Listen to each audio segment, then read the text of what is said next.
Hey, Landon Derentz here, Senior Director of the Global Energy Center at the Atlantic Council, on the ground in Sharm, Sheikh, Egypt, and COP27, as we take a look at what the global community is talking about in terms of climate action and energy transition. I'm really excited to be joined today by Toby Rice, who is the CEO of EQT, America's largest natural gas producer, and frankly, a really big advocate for addressing methane emissions. Toby, great to be here with you. Hey, traveling outside the country for work, which is ironic because that's one of the reasons I got into this business, was to travel the world. It's taken me 20 years, but now I'm doing it. So. Well, it's such a pivotal time, and I think it's fascinating because this is the implementation COP. This is about action, and we've really seen the global community, specifically industry, show up and talk about being solution-oriented and being a part of the conversation around climate. What's EQT seeing on the ground here, and what are you hoping that comes out of the COP27 process? What I'm seeing is a lot of companies, I'm seeing a lot of countries searching for real sustainable solutions. I think when you realize where we are in this world as it relates to energy, we're in an energy crisis. Energy security is a big deal for billions around the world, not just Europe. And then you throw on top of that our inability to lower emissions, and emissions around the world are still skyrocketing. Clearly, our approach to date has not produced the most efficient result. And so the good news is, us in oil and gas, we've been looking as a track record of carrying the weight of energy security on our backs.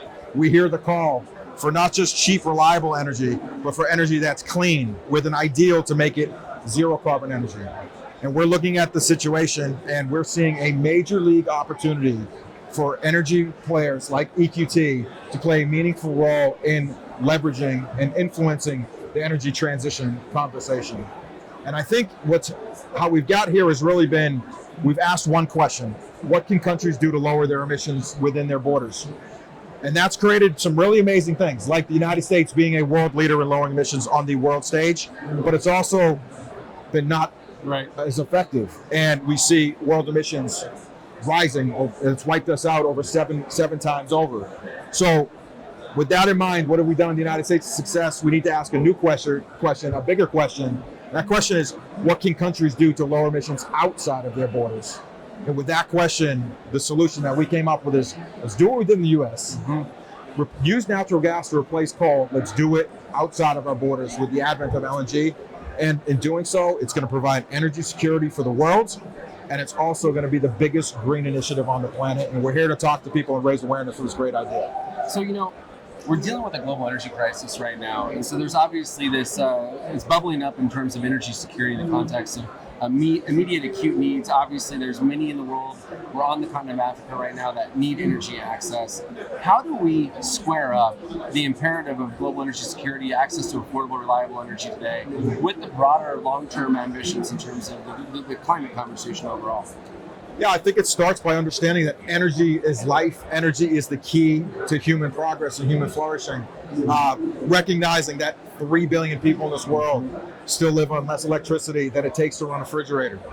Now, I would put that as a humanitarian crisis on par or even greater than some of the concerns that people have as it relates to climate. Both big issues, both need to get addressed. So energy security for us is as important as our emissions ambitions. And the good news is we've got solutions where we can do both.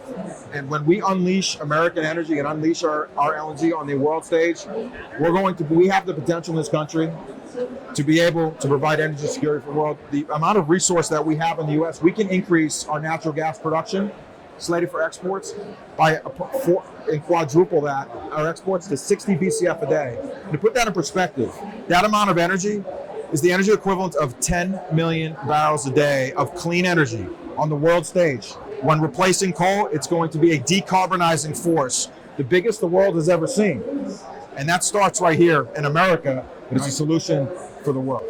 So let's build on this a little bit, because obviously in this context of the energy crisis, it really is a natural gas story, right? And the cost of natural gas in Europe is skyrocketed. I've seen numbers say it's an oil equivalent of $250 a barrel at some point. It's real, it's happening. I think, the challenge is the challenge is? The challenge is making sure we get these term contracts and different aspects in a relationship that is mutually beneficial between Europe and the United States. But there's an expectation that the U.S. does more in terms of methane. And I know EQT is leading in this space. Can you talk to the European partners, the international partners out there that do want to take U.S. supply? What's happening in the United States about methane management? Yeah, absolutely. Starting with methane emissions, because that is really important for people to address people's concerns over the emissions associated with the process to create our product. We're going to knock methane emissions out of the park. Okay. We know where these emissions are coming from, and natural gas comes from one piece of equipment, a pneumatic device. We have technology and equipment to replace that quickly and cost effectively. At EQT, the country's largest natural gas producer, we're eliminating all these devices that we've accumulated over a 130-year period of time. Right. And we're doing it in less than 36 months. And we're doing it for a cost of less than $25 million. On a dollar per ton equivalent, it's less than $10 per ton. If we can do it, the rest of the country can do it, and we put a white paper on our website to lay the breadcrumbs for others in the industry. So we are going to make significant progress on methane, and all of this will be backstopped by certifications and commitments that the energy we produce is going to be the most environmentally responsible, and it's going to include the fact that we've addressed the methane leaks. And to the sustainability of our natural gas, you talk about price. When we're talking about energy transition plans, this is probably the biggest difference that I've seen. What's really lacking in energy transition plans to date is the sustainability of the energy transition plans. Not just the environment, sustainability meaning profitability. Is it value creating for society, and can industry afford to pay for it? We believe U.S. LNG is the most sustainable energy transition plan on the world stage.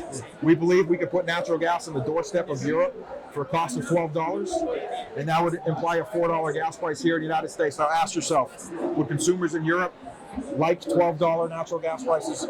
You know what they've been paying. Over $30 today and over $80 in the past couple months. They'd be doing backflips. That's the energy equivalent. $12 gas is the energy equivalent of $70 oil.